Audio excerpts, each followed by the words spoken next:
Well, thank you everyone for joining us. We will go ahead and get started because I know we have a lot to cover, a lot to share with you as we give you the presentation of a lot of the volunteer vacations that have mostly already been completed, but we have a few more to come too. We were very excited to be able to bring this back in 2022. If you don't know me, my name is Kathy Wilkinson. I am the director of the Armanino Foundation. Can everyone mute, please? Is there a setting in here as the host I could do that? Sorry, guys. Okay, maybe we got it covered there. I am the director of the foundation, taking over the day-to-day stuff alongside Mary Tressel here, so I'm very excited to be part of this amazing group. As I mentioned, we brought back the trips this year with 2 years of COVID. People were very anxious to get back out there. These are just a couple of the amazing pictures. It's a great way to get to work alongside your fellow coworkers, and not just the ones that you're used to working alongside in your office or in your team, but it gives you the ability to meet people from other locations that you may never have otherwise been able to connect with, at least in person. Not to mention doing great things out in the world. And so many people, when they take these trips, they also tack on a day or two extra to enjoy the experience or the culture of the country or town or city that they happen to be volunteering in.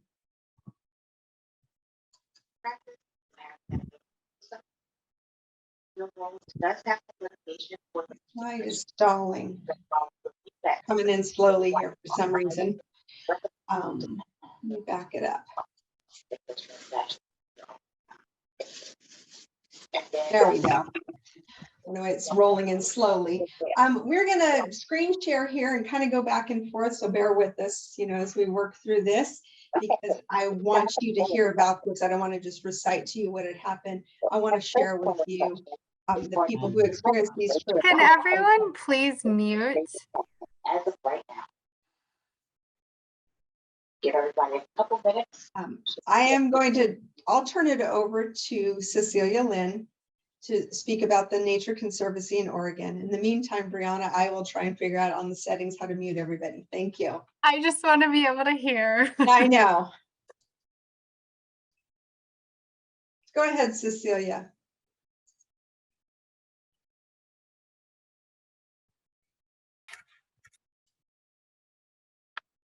Give me 1 second. I make sure that I can share my screen here. Okay. Share. Can everyone see my screen here? Yes. Okay, perfect. Or, okay. So hi, everyone. My name is Cecilia Lin, and I am the Senior Tax Manager in our San Ramon office. So very nice meeting everyone today here. Yes, the first trip that we have for volunteer vacation is in Portland, Oregon. And it is actually, it was like almost 4 months ago, from April 28 to 29, the last week of April. And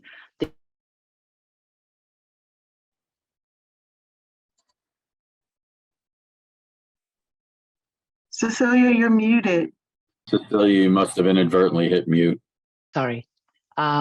So we are in 30 minutes south of Portland, Oregon, and we have 16 participants, 13 employee and 3 guests from the employee. And actually we have, office people from all over, from East Coast to the West Coast, from North Carolina, Florida, St. Louis, Austin, Dallas, Denver, Seattle, of course, San Ramon, Los Angeles, and San Diego. So people from like me, from tax department, audit, RAS, even recruiter, tax admin, all over that come together, and 2 days, 2 full days of work. So what we did for that 2 days is, first, we mainly is doing the trail maintenance. And the second day, we did the city nature challenge. So what we did is we chipped almost 7.5 cube yards of wood chip to do the trail maintenance, and that would help the potential damage to the trail. And because, Oregon is always raining, and that will help the trail more drier for the visitor, and, to keep it just nice. So, and also we did remove those plants that will impact the native plants. So in the following picture, you will see people really identify those plants that from Nature Conservancy. That's the organization that hosts our volunteer program. So the second day we did is called the City Nature Challenge. So everyone download the apps. This is the program basically cover from Greater Portland to Vancouver metro area. So what we do is we observe the plant, the animal, whatever we can find, and then we upload the picture to the apps. So those information is very helpful for scientists for the project, so that they know what's the changes of the species over there, and introduction of those non-native plants, so that they can do something about it. So after, that weekend is that program, but we just happened to be the first day that can upload so many pictures. So we did is like we upload almost 300 picture for that day. So at the end of the day is the program, I think they have like 3,321 observation and like almost 800 species that will log in for that particular area. So the following picture just showing you what we did is that you can see the big pile of those wood chip. That's the first day, and second day is another pile. And then the left picture is all our volunteer. And on the right-hand side, the blue jacket is our host from Nature Conservancy. And, everyone is just the hard work that bringing the bucket in and out is almost cover, like I think it's a mile or two inside. It's a one-way trail. And then this is more picture. Fortunately, all the picture I told you is there's no rain during the day that and the time that we are working. Here we show the taking out those plants that we can identify. Some of them are poison. Maybe it's a poison ivy, so we are be very careful wearing the glove. And the best part of the Commission Natural Area is the lily. Is amazing. It's like a paradise. After all, like we sit there for lunch and just oversee this beautiful nature area. On the right-hand side is we divide the team to do the city nature challenge. So that's what we did. And overall, I think we all had a great time, enjoy each other, and we did something great, creating impact for helping the environment. So thank you, everyone. Thank you so much, Cecilia. I love seeing the pictures and how beautiful it was. Next, we're going to hear from Carrie Hunter. She is going to cover the racial justice immersion trip and the group that was in Tulsa, Oklahoma. Hi, everyone. I'm sharing my screen now. I hope everyone can see it. Our second trip this year was to the Tulsa, Oklahoma area, and it was in late May, early June. This list here is showing all of the participants, and as you can see, we had representation across multiple business units as well as multiple offices, and we also had 3 guests, 3 spouses that attended with us, so our entire group was 11. So we went to Tulsa to learn more as well as volunteer about the Tulsa race riot that happened back in 1921. There was an area known as Black Wall Street that was a prominent area of multiple Black businesses, and there was destruction there where the entire area was destroyed as homes, businesses, people lost their lives, and we were able to go there to just learn more about the event. So we started off on day 1 with an educational tour of the district, as well as there's a new Greenwood Rising Museum, which is pretty interactive and has all the latest newest technology, and it was a really, really wonderful experience. And then we also got to be a part of a presentation, a contribution to one of the descendants of the race massacre, and there are some home repairs that she was wanting to have, and so we were able to make a presentation from the foundation. And we also we were split into groups to work on home projects to help with revitalization of the homes in the area. This is a picture here where we made the presentation to the descendant. And then this next picture is where one of the homes that we split up and worked on, we partnered with an organization called 1256 Movement. Back during that time, there were 1,256 homes destroyed. And so the mission of this nonprofit organization is to help revitalize or restore 1,256 homes. So this is one of the homes that one of our teams worked on. I'm sure you'll recognize a couple of faces there. And then this was another gentleman that we, one of our other groups worked on with some of the projects in his home. On day 2, we actually were able to head about an hour away and in help with the Cherokee Nation. We helped on a home project for a flood-ridden home of one of their Cherokee elders. So our entire group all participated in this one project, went in and just had to help pull out furniture and the flooring and so forth all throughout the home.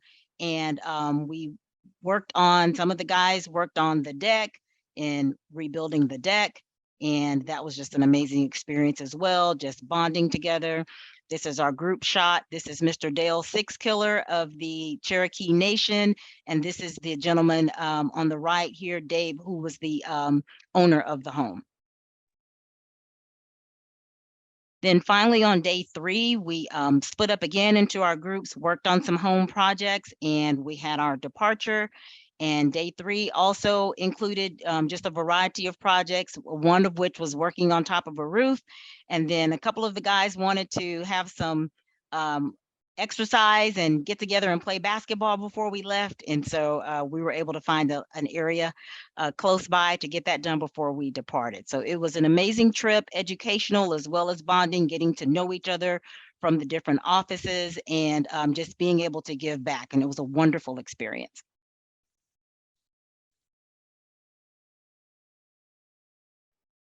Who won the basketball game? You know what? I have a cool video. I probably should have shared that, but in this particular game, our team it was Team Armanino that had We didn't really lose. nice layup. Is Raul on the call? He'll probably say for sure it was Team Armanino. We went 4-0. We didn't Oh, lose the Devontae's game. there. There you go. That's awesome. That's awesome. Well, thank you, Carrie, for sharing that experience with us and the pictures. Sure. Next, I'm going to turn it over to, I think Brianna is going to present on behalf of the Puerto Rico team. I'm not sure if Nancy is on. I think she might have had a conflict, but I'll let Brianna take it from here. Yes, let me go ahead and share my screen.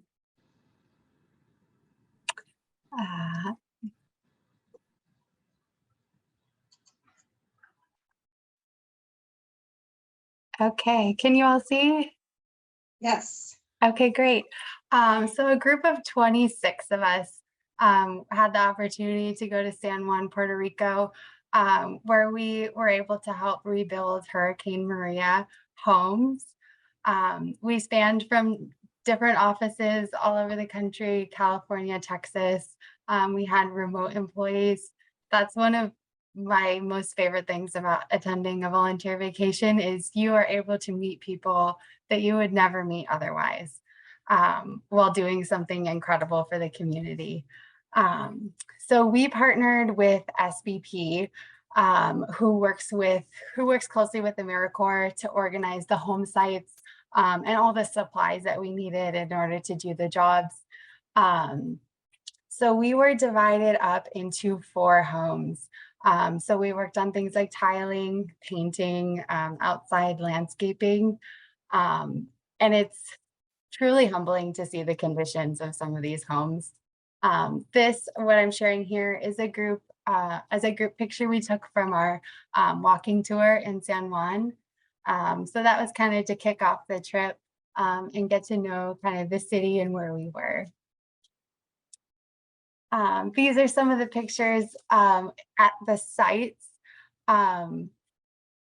So the conditions of these homes that we worked on, it is incredibly humbling to see how someone's entire home and their whole existence can be taken away with one natural disaster. And it really gives you that much gratitude for what we do have. So here's a picture of one of our sites. Here is another site that we were at. So within our subgroups, we were at 4 different sites doing various things, whatever that home needed in order to be rehabilitated.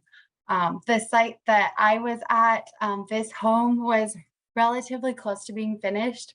And recently we did receive notice that the family is now living in their home, which is an incredible feeling to know that all that tiling work that we did and that painting work that we did, they get to enjoy that. They get to see that on a daily basis.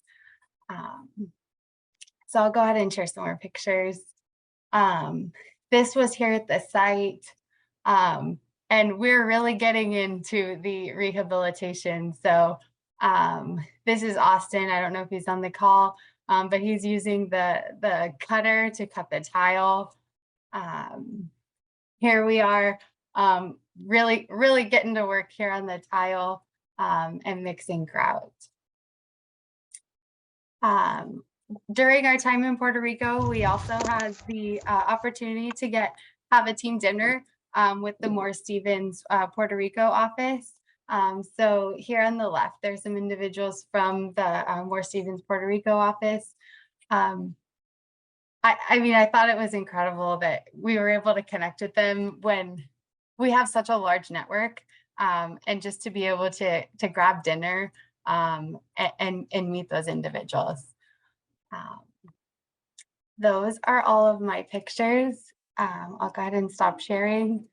Overall, I mean, I really recommend attending a volunteer vacation. It will humble you in ways that you probably do not know. So I hope you all can attend. Thank you, Brianna. I know you mentioned on a previous meeting how you're staying connected with those people that you helped build that home and they've now moved into their home. It'd be great to see what they're doing 6 months from now, a year from now, Yeah. as a follow-up. And now I'm going to turn it over to Jordan Johnstone, who is going to give us an update on Give Kids the World in Orlando.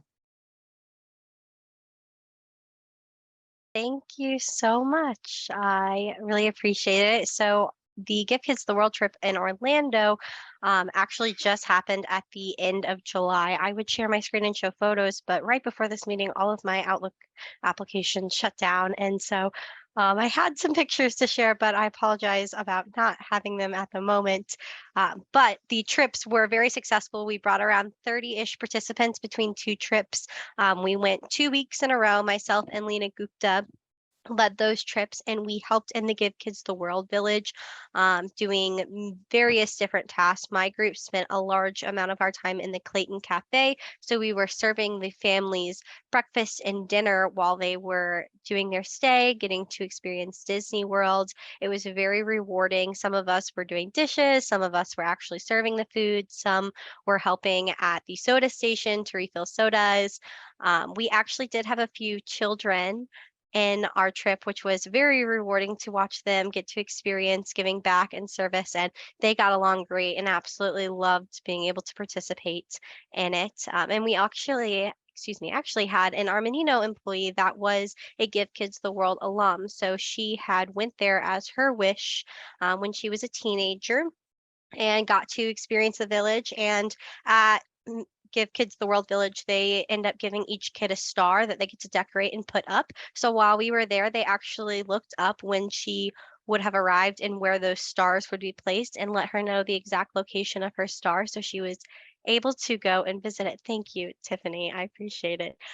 So that was really special for her. Both of our groups did get to tour the park and learn all of the specifics and all of the ideas that went into truly making it an inclusive place for all of those that come to visit and make it their wish. And I actually got to utilize my Spanish skills. I have a second major in Spanish, and I translated for a family that spoke very little English. And so I was able to translate to help them not only order, but also enjoy their experience with Mickey and Minnie as a character meet and greet that they got to experience in the Cafe Clayton.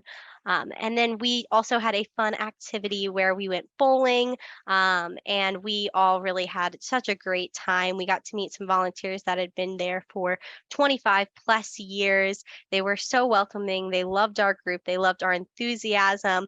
I know Tiffany and our mom are really, went above and beyond. They were washing dishes one of the days, and even though our shift time was up, the dishes weren't completed, and they stayed until every single one of those dishes was done. So we really had a great time, and I know that the participants were already talking about going next year.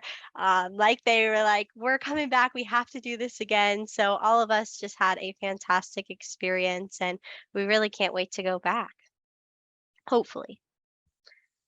And then some of these pictures that Tiffany is showing is just some of the different areas and exhibits that they had throughout the Give Kids the World Village, which was completely accessible. And that was our tour guide.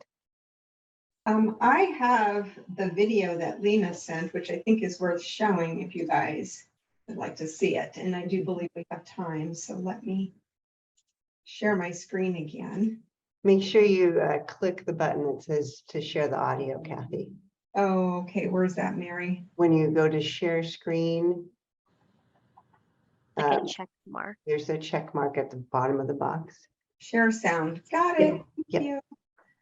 Lena's daughter ended up joining her last minute and put together this video for the first trip. And I think it's a great synopsis of how much fun they all had together.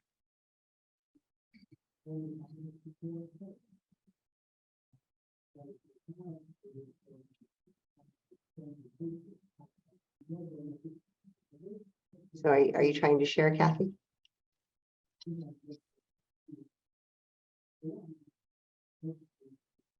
Kathy?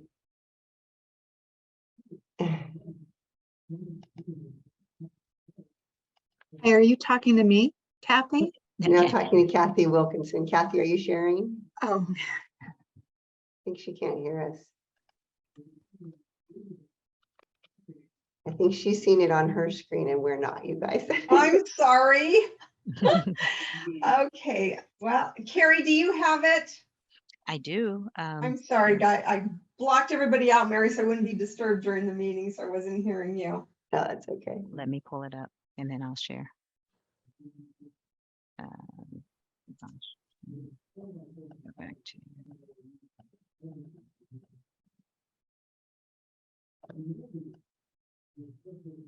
I'm just going to do a shout out that we have 364 people on this. I know, that's Thank amazing. you, everybody. Amazing. That is amazing. Okay, then I hit share sound. Okay, here we go. Can you all see? Mm-hmm. Okay.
Thank you so much for sharing that. I also want to add that a lot of our participants went above and beyond in the volunteer office at Give Kids the World. They have on a big whiteboard open shifts that they had, and many of our volunteers took it upon themselves to go and sign up for extra shifts on top of the shifts that we had already assigned and grabbed as a group for Armanino. So just want to say thank you to all of those that made that trip and those trips very special.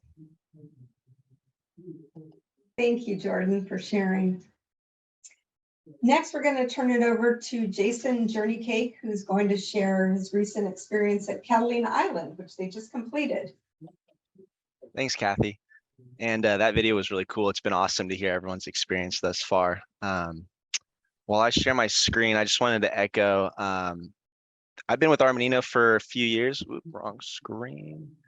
And I'm asking myself, like, why the heck I haven't been on a volunteer vacation. So this was my first one.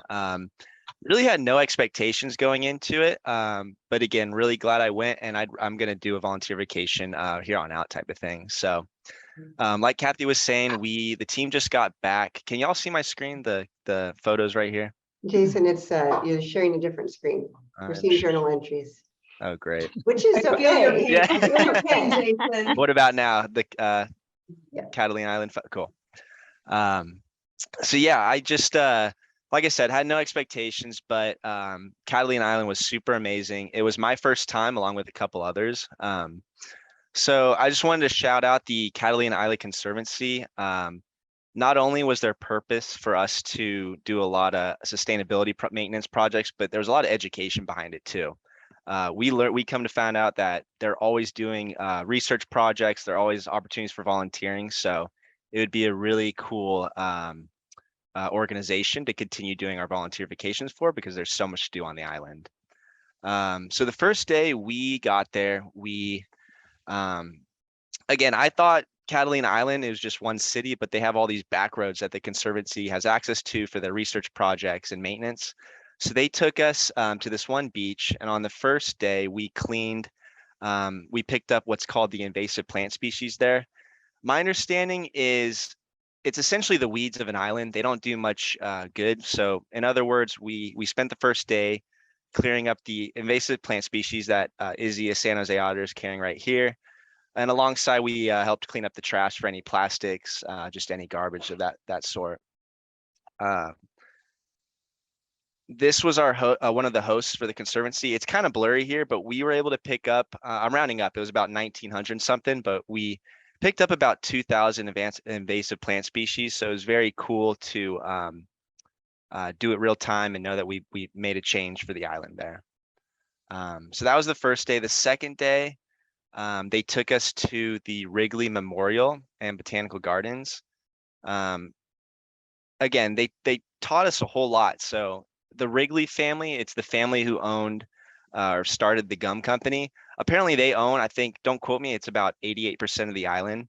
And again, the first part was just purely educational. They gave us a full tour of the memorial, showed us around all the botanical, I think it's called endemic, like the plants that only grow on Catalina. So that was really cool, just getting understanding of what the heck we'll be maintaining at the botanical garden. And you know, I'll share some photos of us getting to work. We did a whole lot of cleaning. This is Brandon. He's also an Irvine auditor. We had some wheelbarrows. We went around picking up a lot of the weeds, raking up a lot of the leaves, just cleaning up the botanical garden to make it look a lot nicer. And yeah, so that was the second day. The third day, they took us out. Oh, I lied. Let me show you. So on the, I think it was the first or second day. Let me show you this photo. Another fun fact I learned about Catalina Island is they have these wild bison. And as we were traveling to get to the beaches and what have you, we ran into, I think there's about 100 or so, 150 bison. We probably saw 50 for the whole trip while we were there. And the fun fact behind this that I didn't know about was in the 60s, a Hollywood film came out to film on Catalina Island. They introduced, I think it was about 10 bison for the movie. The long story short, they couldn't corral the bison. So once the movie was done, all these bison were just free range on the island. So they let it be. And now there's about 150 of these bison on Catalina Island.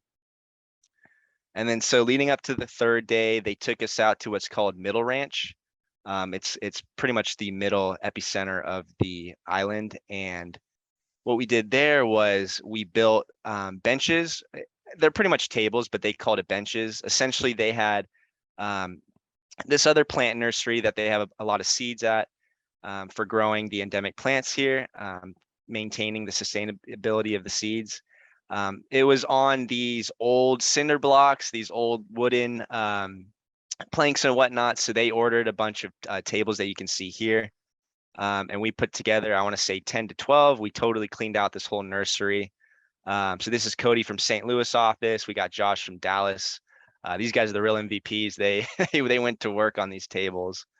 And let me show you a different perspective.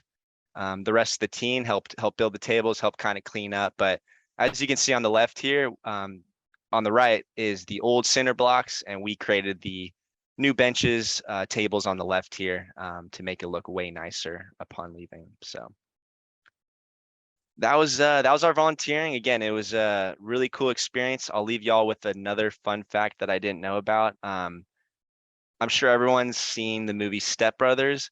I didn't know that the Catalina wine mixer came after Step Brothers introduced it. So a lot of cool educational. I learned a lot on this trip, and it was cool to have an impact on what we did in terms of volunteering. I would definitely recommend we go back again. Thank you, Jason. And Mary, I think Catalina was the very first volunteer vacation, wasn't it? That is right. We had to have a minimum of 6 volunteers. So Callie Baird corralled 6 of us to go. Ryan Prindeville, a partner here, had to explain to his wife why he was going to Catalina Island with 5 women from his office. But Ryan slept in one tent and we slept in the other, and had a great time. But we were so glad to get that first trip through the gate. And Jason, so fun to see you and the whole group having that same experience this year. You know, another thing I noticed with all of these photos and stories, everyone had great weather. How lucky everyone was, right? Because it's different times of the year, different locations, but the pictures are just beautiful. I'm glad the weather was shining upon you. Now I'm going to turn it over to Alex Thatcher, who's going to share the experience at the Blackfeet Indian Reservation in Montana. I was just blown away by some of these pictures, and I know he had hundreds of them, but I will let him share the stories and the photos. Yeah, Kathy, do you happen to have the pictures, or I don't? I do. I just don't know if you wanted to share certain ones. Let me see if I can bring it up. If you could bring them up, that would be great. But yeah, I mean, Blackfeet, the Montana trip, it was just an incredible experience, and we also got great weather. It was the second week of July. There was 8 Armanino employees, 11 total connected with Armanino, but 19 total volunteers through Global Volunteers. And I would say, any of these volunteer vacations through Global Volunteers, it was extremely well organized and run. They as an organization were so well connected, and the other volunteers were just fabulous people. So it was just an incredible experience, and can't say enough about Global Volunteers and what they how easy they made the experience for us all. Can you see my screen this time? Okay, I will just browse through them, and Alex, if you want me to stop at any point, because I know there are a lot of them and there are some duplicates, so just yeah, that'd be great. Stop me. Yeah, and that's just right when you enter the reservation there. But I would say from the second we got there, got into Browning, which is the main town on the reservation, and the reservation is larger than the state of Rhode Island, so it's pretty massive. But it was total cultural immersion, and some of the things that there is the North American Indian Days. The day that we got there, we got to participate in the and so that's their signature celebration for the Blackfeet. It's always held the second week in July, and it's a 4-day celebration.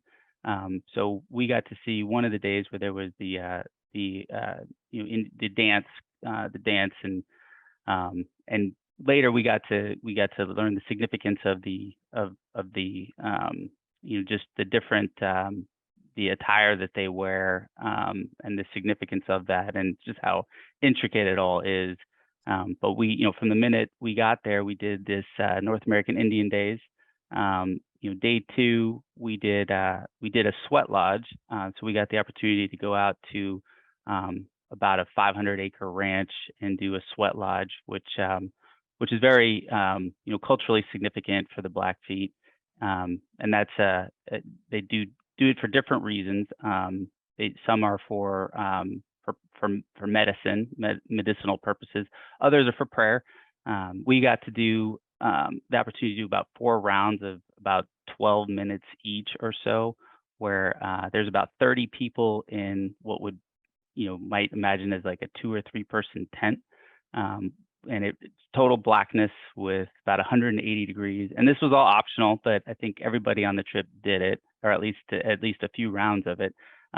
But really, it was an ability to be present, to just be in the moment, in intensely uncomfortable heat, which was an experience. I mean, it was very it's very ritualistic, and it was incredible. Amidst the struggle and the poverty, and this community was, just devastated, unlike no other from COVID, the drug epidemic that's there currently. But the positives were just the folks that we interacted with remained so positive, and they were just constantly present in the moment. And the things that remain constant were their dedication to family, culture, history. They're just there and being environmentally aware and conscious of what they're taking. That there's what they call smudging materials. So it's burning sage, and the smoke you put over your head and your body, and it's intended to cleanse you, and you put it over your mouth so that you only say good things, put it over your ears so you only hear good things. You put it over your eyes so that you see good things.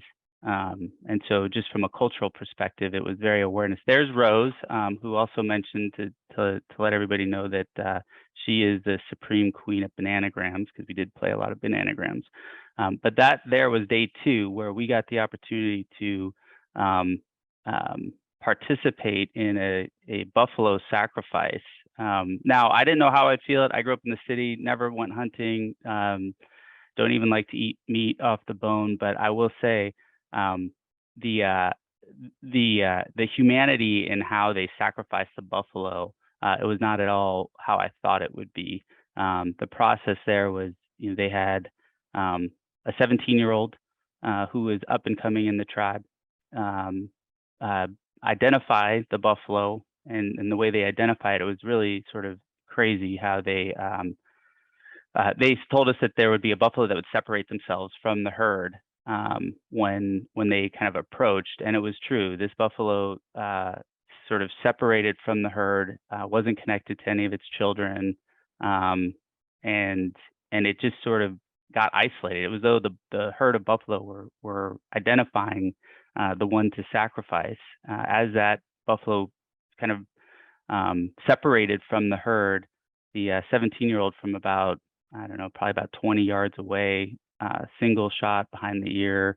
The buffalo went down, and everybody ran up to the buffalo, put their hands on the buffalo as it was taking its last breath, and yelled, thanking for the sacrifice. And prior to that, every knife that you see there, and the guns, and even the bullet, were all preyed upon, and every aspect of the buffalo was utilized, basically absolutely everything except for the intestines was utilized. It was being used to feed 500 to 1,000 people at the Sundance Festival that they were in preparation for that week. That's a 4-day festival that was taking place the week after we were there, but they were in preparation for that. So it was just from it was very spiritual and humane, that the buffalo sacrifice. So unlike how I thought it would be at all. And day 3 was when we sort of started more of the traditional volunteering, where we separated into groups. Separate groups did the children's camp, which they really couldn't operate without global volunteers.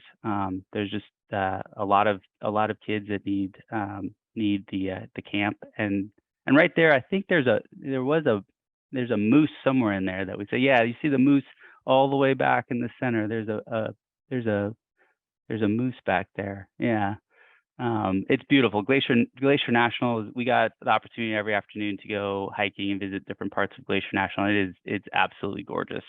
And day 3, we separated into the children's camp. There was a group, that's the pantry, where we helped, and that's ledger art. So what was really cool, and I didn't know much about it before we got there, but as prior, the buffalo were extinct on the reservations at one point, and the tribes used to draw on the inside of the skins, and once there was no longer any buffalo to keep the culture and their art, they started using whatever paper was available. So they'd use the ledgers and various different articles, different types of paper, and that's how that type of art came about. But it's cool. I wound up buying some of that. It's very, very cool. Dragonflies, who we wound up getting some pictures from. We also did, there was feeding the elderly. That's the one that I did. We wound up, it was like Meals on Wheels, and feeding the elderly that would come into the center. So on a daily basis, there was about 300 deliveries, about 70 that would come in. So we'd feed about 70 on one particular day. It was the day of the tribal elections, which happen every 2 years. We supplied the group in Browning with over 600 meals. So it was a busy day that day, where we delivered 600 meals, had about 70 to-go meals, and then delivered the 300 throughout Browning, which was great. I mean, I think everybody on the trip got more out of it than we gave. But I will say it was, it was just a fantastic experience being totally immersed for the week in such a beautiful area of the country. So highly recommended. I think it was, I think everybody on the trip just had an, transformative experience. So I think it's something that, I think all the trips are probably similar to that, but highly recommended to go on these trips, especially, can't say enough about the Global Volunteers. Thank you, Alex. Appreciate that. Thanks. I think after seeing those photos, Rose was more than just the queen of bananagrams. Probably should have prefaced for some of you, it was very intense when I first saw the buffalo and what you guys were doing, but after hearing your story, Alex, it's just, an amazing experience. Thankfully, Part you of their can't culture. smell the photos. Yeah. Thankfully. Well, thank you. I am going to just briefly share my screen again, just to talk about the remaining trips. Here we are in August. We've got 3 more trips remaining. The Honor Flight DC program, where the group is going to be assisting veterans to see the war memorials, which I'm going to be on that trip. I can't wait to go. My husband is going to join me. It's currently full, which we're excited about. There is a waiting list. I saw somebody chat on there previously. If you're on the waiting list, stay on the waiting list. Sometimes things happen last minute. People can't go for various reasons. So it is worth waiting for. Also, the one in Vietnam, again, has a waiting list, and there are several on it. But that one looks like another amazing experience. And that is a repeat trip, if I'm correct, right, Mary? That was done it's not a repeat trip? No, we sent a group to Thailand. Thailand, Not been to okay. Vietnam, so it's our first time in Vietnam. Okay. And then we do have another trip coming up, and that will be San Juan, Texas. Again, our wonderful group at Global Volunteers is going to be with us on that one and coordinating. So I'm going to turn it over to Carrie from here and stop sharing. Okay, or you can keep sharing. Oh, you want me to while keep you got it sharing? on that. Okay. Yeah, I'm just gonna speak to it I'll a just little bit. stop I don't have talking. to share. Sure. So just as Kathy mentioned and Alex gave a little preview to, for some of our trips, we partner with Global Volunteers, and that's an organization that sponsors and organizes trips across the world, and they offer many opportunities and locations, and then they organize and coordinate, just as Alex said, very proficiently. And where Alex called it a plug and play kind of concept, where we just have to step in as volunteers and do as we're told. So this trip in San Juan, Texas, which is at the Texas-Mexico border, it's going to be in October from the 8th through the 15th, and the volunteers will be supporting migrant families, completing the labor projects, and so forth, as well as just assisting families with basic needs. And Emily Johansson and Peter Kelly are our partners, representatives. I know Emily's on the call. I'm not sure if Peter's on the call, but we also have a special guest, and that is Ron Claiborne. I'm sure that many of you have heard that name. He is a retired journalist and correspondent for ABC News. You might remember him from either Good Morning America or World News or Nightline. Well, Mr. Claiborne has actually participated in this San Juan, Texas trip, and we're going to listen to him for a few minutes to share some of his experiences and just let him tell us a little bit about that, and hopefully encourage some of you guys. We'll tell you at the end about how to sign up for them, but just to encourage some of you, if you're interested, to join that trip. So Kathy, if you want to turn it over to Mr. Claiborne, that would be fantastic.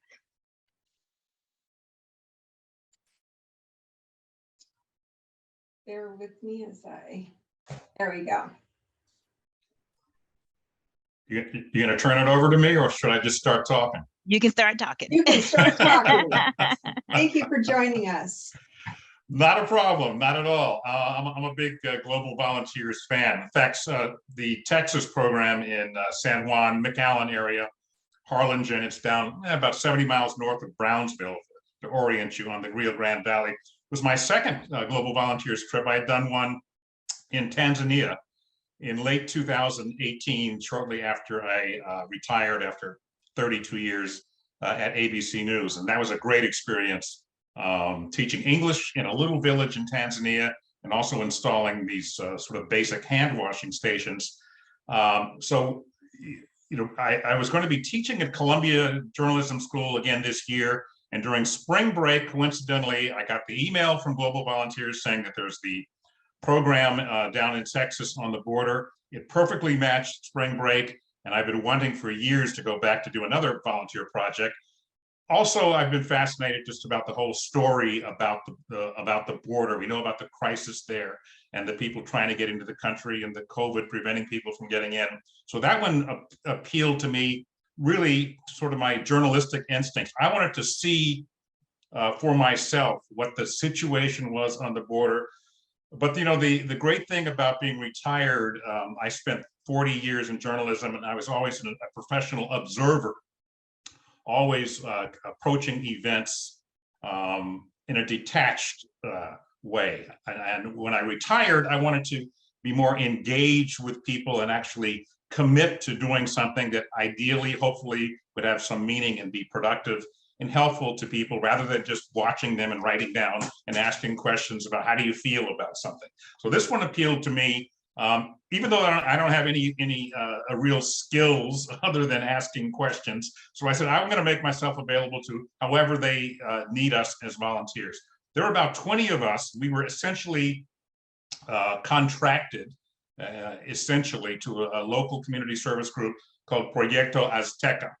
And they said, well, you know, here's some of the opportunities we have, helping rehab a house, working at a refugee respite center, which is a location in the town of McAllen where refugees, immigrants who have crossed the border, essentially rest for a few days before heading off to wherever they're going, Florida, Minnesota, New York or so.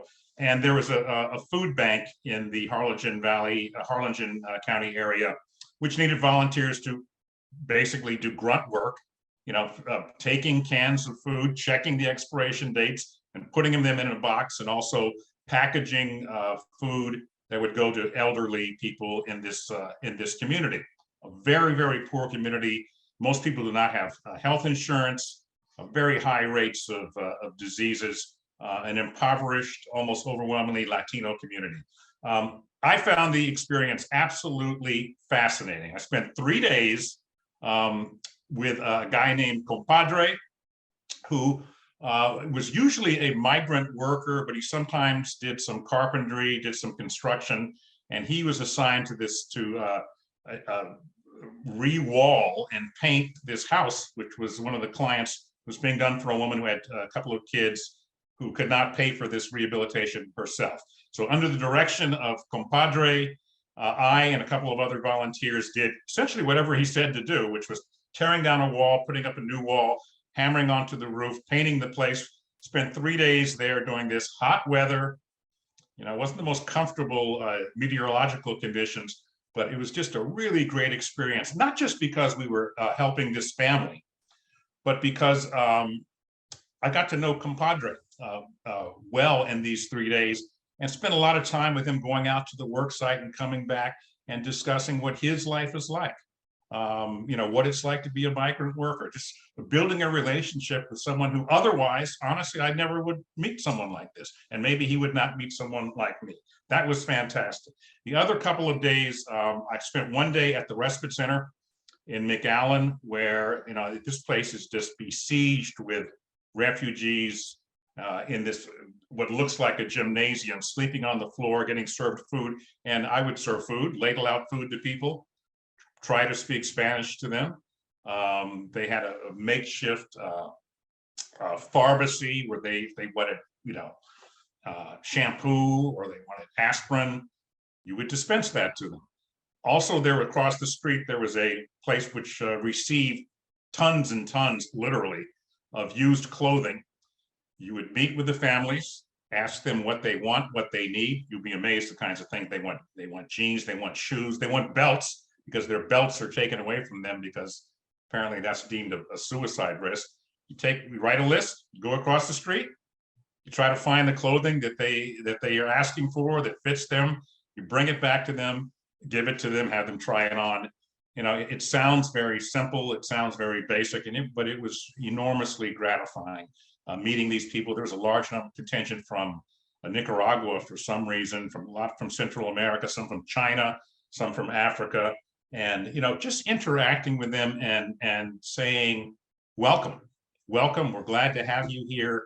I think that meant a lot to them. And then, of course, the food bank, a bit numbing, this, you know, throwing these cans into big boxes for hours at a time.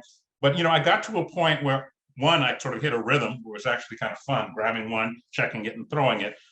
But when you think about, you know, what it's doing and who it's going for, you make the connection in your mind to your labor, to the ultimate outcome and the beneficiaries. You feel good about it. And one of the fellow volunteers, who became a good friend of mine, told me that she and her husband later stayed in that area and were driving around, and they saw one of these big tractor trailer trucks with the logo of the place where we were sorting the canned goods. And she said to her husband, "We put the food in there. That food going to help those people. We put some of that food in there." And I got to tell you, it feels good.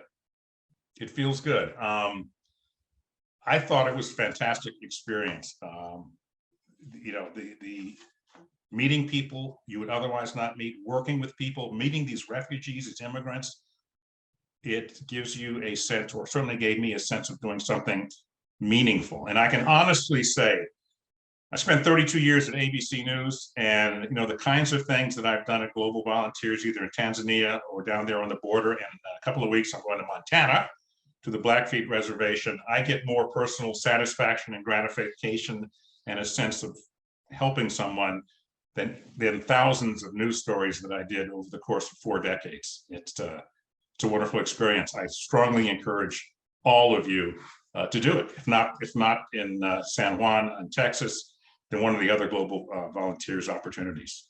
I don't look at it as I think it's being described as a volunteer vacation. Well, I'm retired, so I'm always on vacation. So it's kind of a volunteer lifestyle for me. It's wonderful. Thank you so much for sharing that experience. Oh, I'm just going to add one thing. I write weekly for Facebook Bulletin, and I did write an article about the experience. If you're curious about it, I wrote it back in March or April or so, and I will send you where you can find that if you want to read about it. Thank you so much. If I figure out how to do this. I haven't. I'll try. Maybe Emily has it. Emily, do you have it? It's handy? secondacts.bulletin.com. For some reason, I'm unable to. There it goes. Oh, there it is. Voila. Awesome. Thank you so much. Thank you. Now I'm going to share again and turn it back over to Carrie. Sorry about that. So quickly, we're going to talk about, not sure if most of you know, but within our volunteer vacation program, you actually get reimbursed for up to 75% of your expenses. Those are the travel related expenses, airfare, hotel, meals, parking, taxi. We have a process where after the trip is taken, then you will submit your expenses. It's not via Concur, but you would submit provide you the form to use, and you would get reimbursed for those eligible expenses. Unfortunately, we do not reimburse for partners or friends or family. These are just employees. We also don't reimburse for souvenirs. So like I said, it's pretty much the travel related cost. If you are interested in registering, as we said, we have a spot still available for the San Juan, Texas trip. There's a wait list right now for the other 2 remaining trips. You can we have the link here that we're providing, as well as you could, if you'd like to send an email to volunteervacations@armaninolp.com to let us know that you're interested and would like to sign up, we will be sure to get back with you. Thank you. Thank you, Carrie. I know we mentioned that a lot of the vacations have passed or they're full, but I also wanted to throw out, because usually after we do these presentations, we get a lot of interest in the foundation. What else do we do? I wanted to share with you the financial literacy program that we're really hoping to focus on the latter part of this year. If anyone's interested, feel free to reach out to the Armanino Foundation email, or you can send me a direct email as well. Happy to share more information about that program. And to remind everyone, our dollars go a long way. You can donate through the payroll deduction or do single donations, but the repetitive donations are matched by the partners 2 to 1, and a little bit goes a long way, and we appreciate everything all of you do. And that's it for today. I think we're just right on time here. So that's great. I want to thank all of our presenters for sharing their stories and their experience. I want to thank Global Volunteers for connecting with us and continuing to share these wonderful trips with us. Mr. Claiborne, I want to thank you for your time today. I know you're busy, and we really appreciate you sharing your story as well. Thank you, everyone, and have a wonderful day.